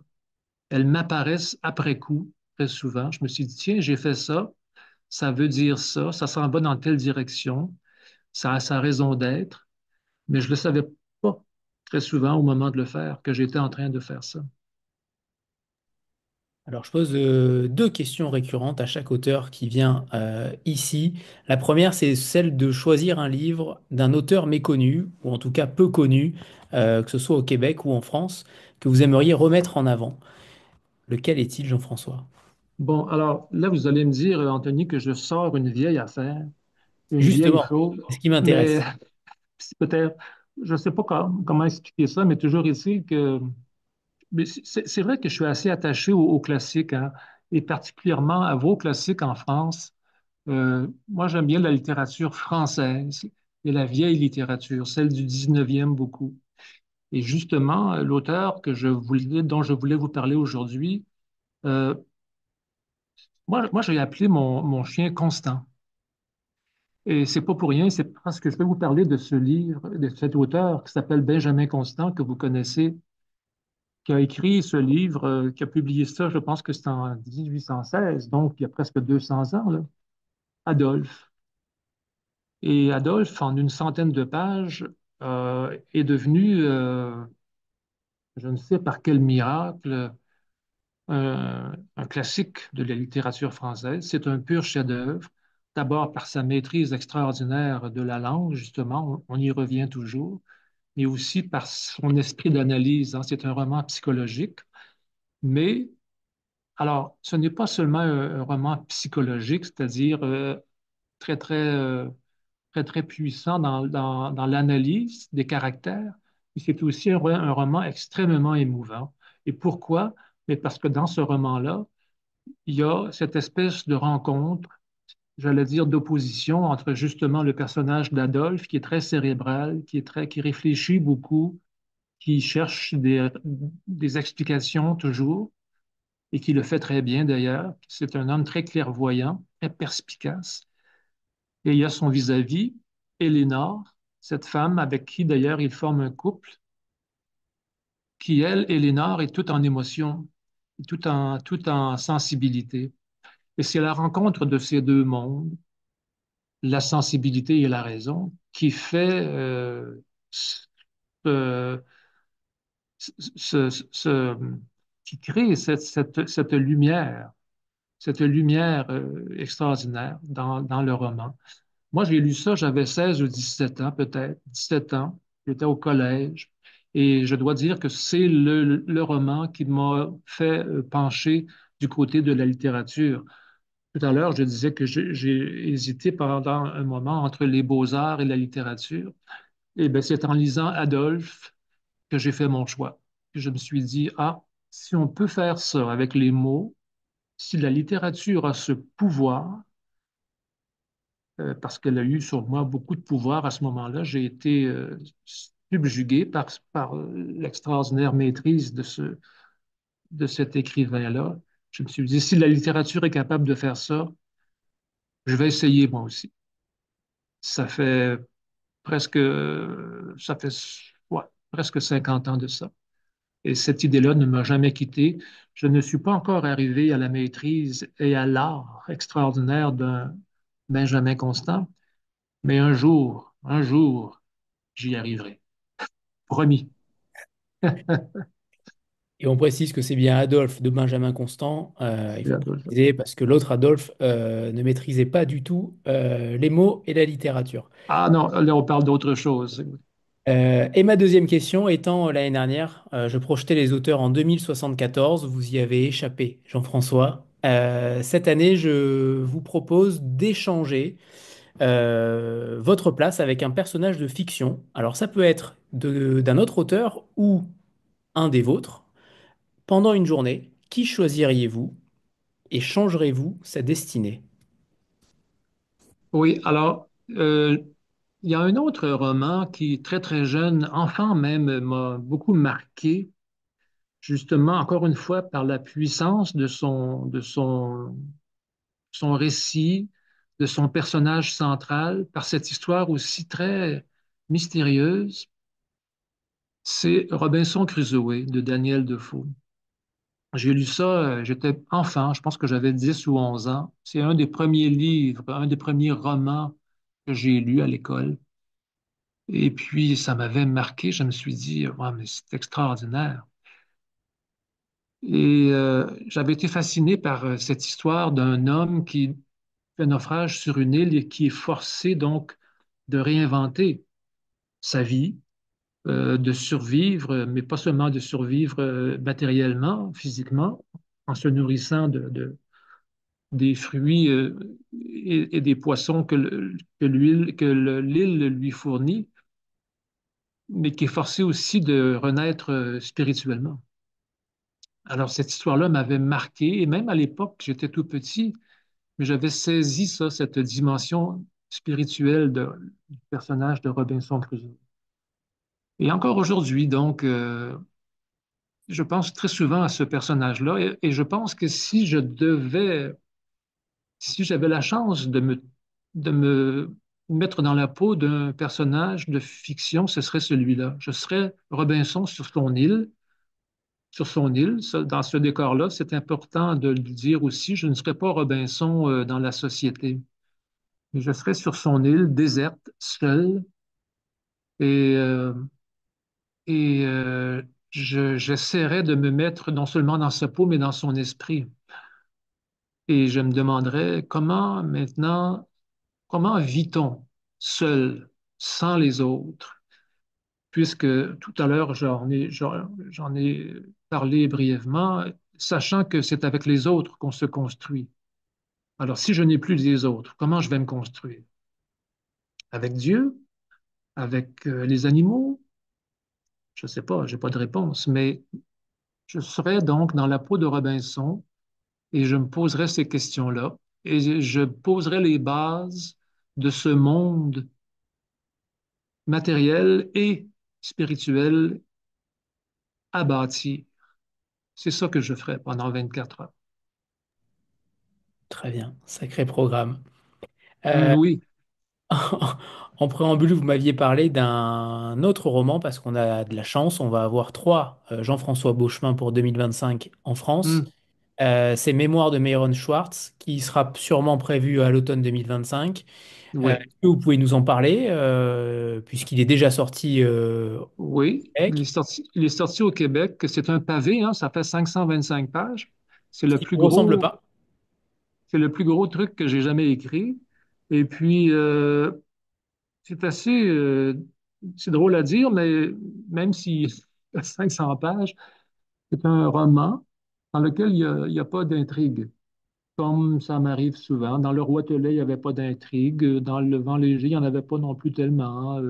J'ai écrit beaucoup de romans comme ça où il ne se passe rien, au fond, dans lesquels je brode autour du vide et du silence.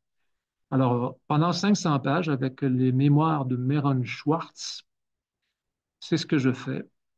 Voici donc les souvenirs euh, rassemblés d'un homme, un juif, hein, c'est un nom juif, ça, Meron Schwartz, dont les parents et les grands-parents ont connu les camps de la mort à Auschwitz. Et ces gens-là, donc, se souviennent de ces événements-là. Et on est dans les années 70-80, donc c'est quand même 20-30 ans plus tard. Et ils se souviennent de tout ça.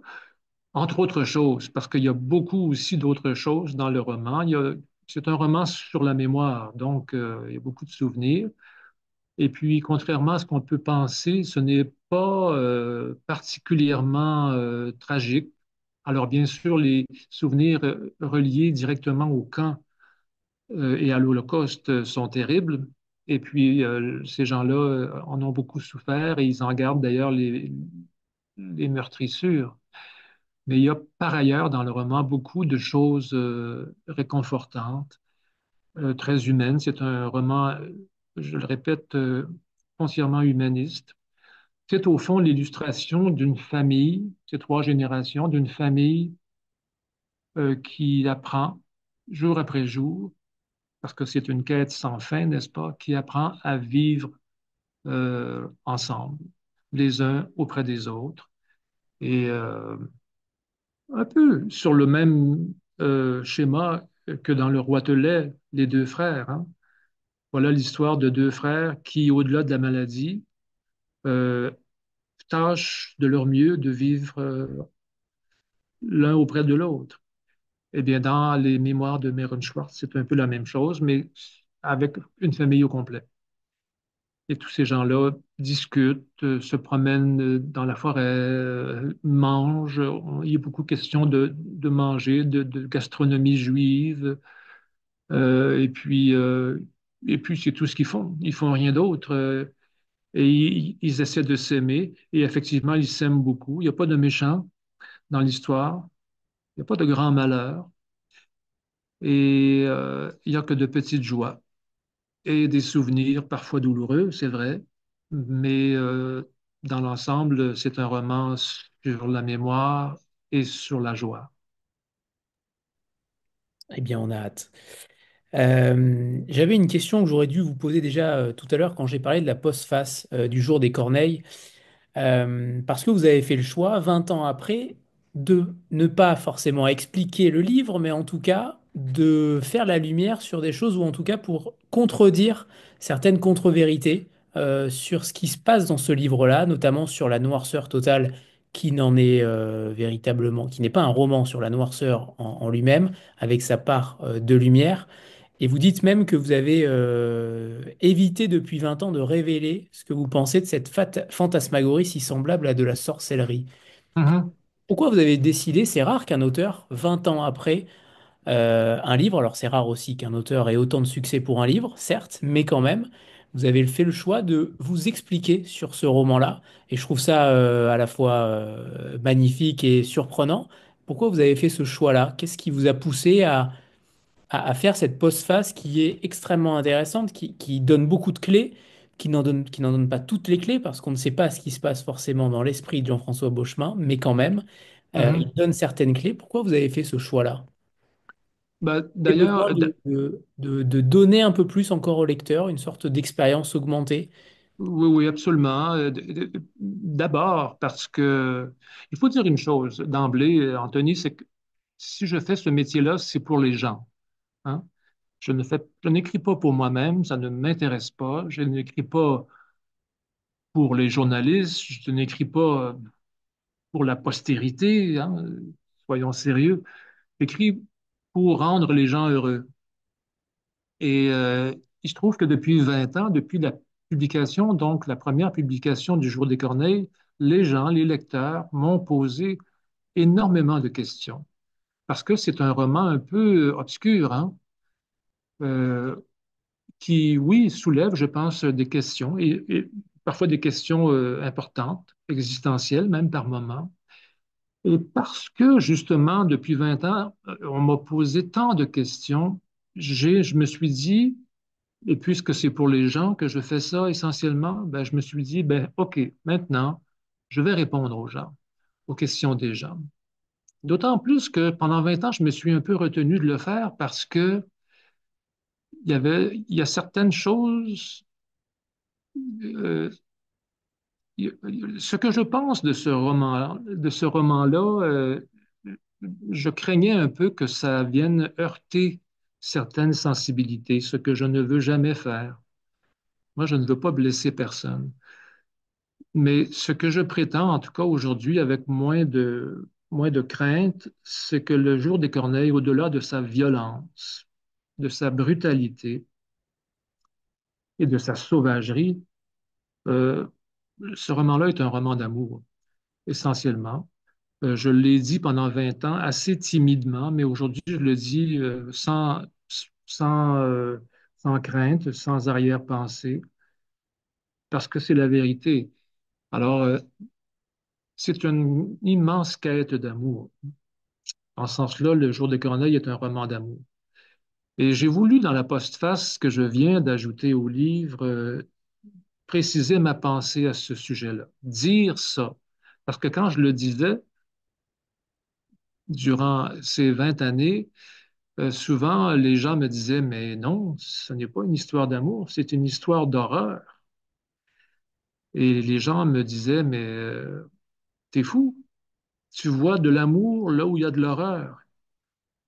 Et je n'aimais pas cette espèce de contradiction-là qu'on me prêtait. Je vivais mal avec ça. Aujourd'hui, je l'assume. Je n'ai plus peur de dire que oui, oui, à côté de la brutalité et de la violence du roman, et au-dessus même, je dirais, c'est un roman euh, d'amour, c'est une quête d'amour. Et c'est en partie ça que j'ai voulu expliciter dans la postface, en apportant quelques arguments, quelques explications supplémentaires. D'amour, Maintenant, maintenant, on n'est pas obligé d'être d'accord avec moi, hein. d'amour et de manque d'amour. Ah oui, c'est ça, c'est une quête. T'inquiète. C'est une quête. Vous C'est dites une même, affreuse quête d'amour. vous dites même que le fils Courge, c'est drôle à dire d'ailleurs, le fils Courge, le fils Courge est votre premier finalement personnage où vous avez senti une indépendance de ce dernier. Est-ce que c'est Oui, avec lui finalement que vous avez construit la suite de votre œuvre? Est-ce que c'est le premier de vos personnages qui a été une sorte de fondement? oui, oui, oui, parce que c'est vrai que tout à l'heure, je disais que l'auteur n'est jamais, le personnage que crée l'auteur ne vit jamais d'une vie autonome. C'est toujours nous, l'auteur, les auteurs, qui tenons les ficelles, hein, et du personnage, comme une marionnette. Mais curieusement, avec le Fiscourt, j'ai senti pour la première fois, et pour la seule fois d'ailleurs, de toute ma carrière, que sous certains aspects, il faisait ce qu'il voulait.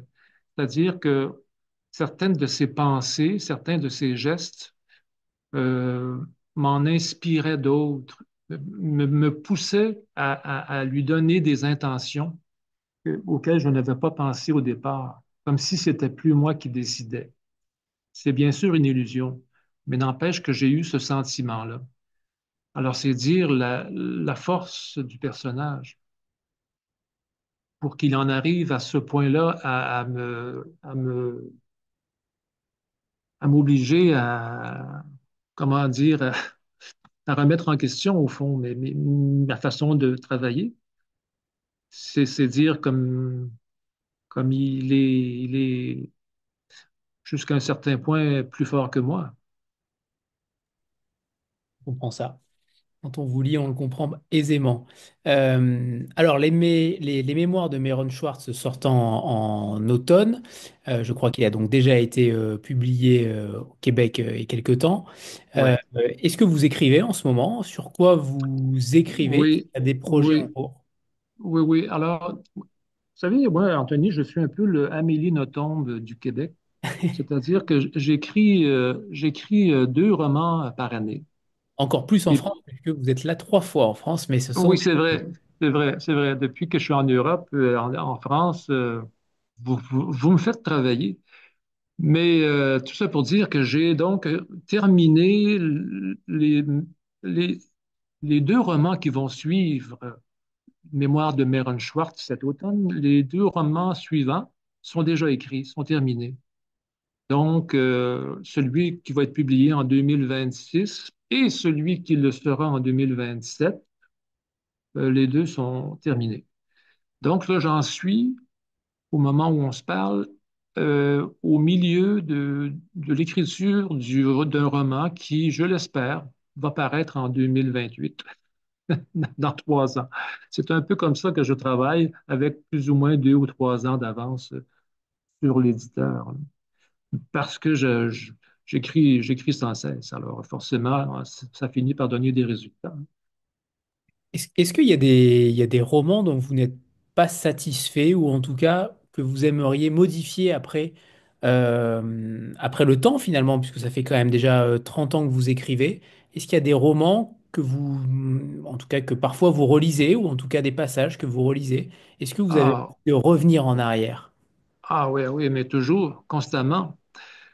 Les derniers trouvent grâce à mes yeux. Ça va. Mais tout ce qui précède, je dirais, 2018, là, tout ce que j'ai écrit avant, quand j'ai le malheur d'en relire des passages, je me dis, ça, je ne réécrirai pas ça de cette façon-là. Et au fond, c'est normal. Je- c'est normal parce que le temps nous transforme. J'ai vieilli. Et si j'ai vieilli, c'est parce que je me suis frotté à d'autres personnes, à d'autres expériences. J'ai pris de l'expérience, justement. Et si je me suis transformé, ben forcément, mon écriture aussi s'est transformée. Alors, quand je reviens en arrière et que je relis des trucs qui ont été écrits d'une certaine manière il y a 5, 10, 15 ans, c'est normal et naturel que j'y trouve à redire parce que je ne suis plus tout à fait le même homme. Il n'y a rien de plus normal. Et en ce sens-là, je ne renie pas ces livres-là parce que je les vois un peu comme des jalons, comme des étapes au cours desquelles j'ai appris des choses et qui m'ont mené jusqu'à aujourd'hui, non seulement à l'écrivain que je suis aujourd'hui, mais aussi à l'homme que je suis aujourd'hui. Alors, je ne peux pas renier ça. Ça fait partie de mon histoire. Et même si, d'un point de vue purement artistique, il y aurait des retouches certainement à y faire, je ne les referai pas pour les raisons que je viens de mentionner. D'ailleurs, le jour de Corneille, je reviens à ça, quand on m'a proposé d'en faire pardon, une nouvelle édition pour l'Europe, on m'a demandé, veux-tu modifier des trucs dans le texte comme tel? Et j'aurais pu le faire, parce que c'est un roman qui, à mes yeux, n'est pas sans défaut, hein. Je le dis en toute honnêteté, en toute candeur, mais je ne l'ai pas fait. Je n'ai rien retouché à l'intérieur du texte lui-même. Tout ce que j'ai fait, c'est d'ajouter cette postface. Parce que, justement, le roman que j'ai écrit il y a 20 ans témoigne, je trouve, de quelque chose. Il témoigne de qui j'étais à l'époque. Il témoigne surtout de l'écrivain que j'étais. Et je ne veux pas renier ça.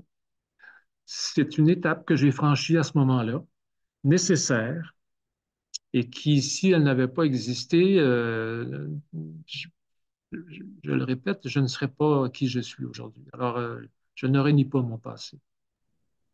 Merci, Jean-François Beauchemin. Je remonte les deux couvertures qui sont en effet Oui. magnifiques, une fois de plus, chez Québec Amérique, le jour des Corneilles, d'un côté, qui sort le 16 janvier, tout comme celui-ci, 3 ans sur un banc. Les deux sortent donc dans une semaine, pile poil, et je suis ravi, une fois de plus, Jean-François, de cet échange, de cette rencontre. Vous n'imaginez pas à quel point vous faites du bien au lecteur Ah, et surtout à travers vos livres, mais également à travers votre parole, parce que on voit aussi les silences, on voit aussi tout ce que vous y mettez dans vos romans, et je trouve que vous êtes le meilleur ambassadeur, clairement, de la classe des auteurs. Donc, ah, merci infiniment, Jean-François. c'est très émouvant ce que vous me dites là, Anthony. Je vais retenir ça, le retenir parce que ce sont des choses dont je n'ai pas beaucoup conscience. Ma conjointe, des fois, Manon, ma conjointe des 35 dernières années, parfois me reproche ça. Elle me reproche de ne pas prendre les éloges et puis de traiter ça un peu à la légère. Puis elle me dit toujours, tu devrais pas faire ça. Parce que c'est vrai que tu fais du bien aux gens. On le voit bien. Les gens m'écrivent hein, ici à la maison, là. Et puis, je reçois des milliers de messages à chaque année. Les gens sont heureux. Et moi, évidemment, ça me fait plaisir, mais je ne veux pas faire de ça, avec ça, toute une histoire. Je fais mon travail. et puis je tâche d'être celui que je suis, et c'est tout. Mais quand, comme aujourd'hui, vous me dites des choses comme ça, c'est sûr que ça me remplit de joie. Alors. Eh bien, on continuera, Jean-François. On continuera à vous suivre parce que vous êtes à part, vous êtes singulier et Hum. véritablement, on adore ce que vous écrivez, on adore qui vous êtes surtout et surtout, je trouve qu'on manque beaucoup d'humanité de nos jours et vous êtes le Hum. parfait garant de cette humanité-là. Alors merci, vraiment merci infiniment, Jean-François. Merci de l'invitation. Ça a été un vrai plaisir pour moi. Et puis, bonjour à tous, bonsoir, parce qu'il est tard chez vous, là, il doit être à 8h30, 9h, certainement. Là. C'est ça. Ici, il est 15h. Alors moi, je m'en vais sortir mon chien. Parfait, parfait. Qui s'appelle donc Constant. Constant, constant. On le retiendra. Merci infiniment à tous et on se retrouve dimanche avec Gaël Joss. Au revoir tout le monde et merci encore, Allez, Jean-François. à une prochaine. Au Au revoir. plaisir.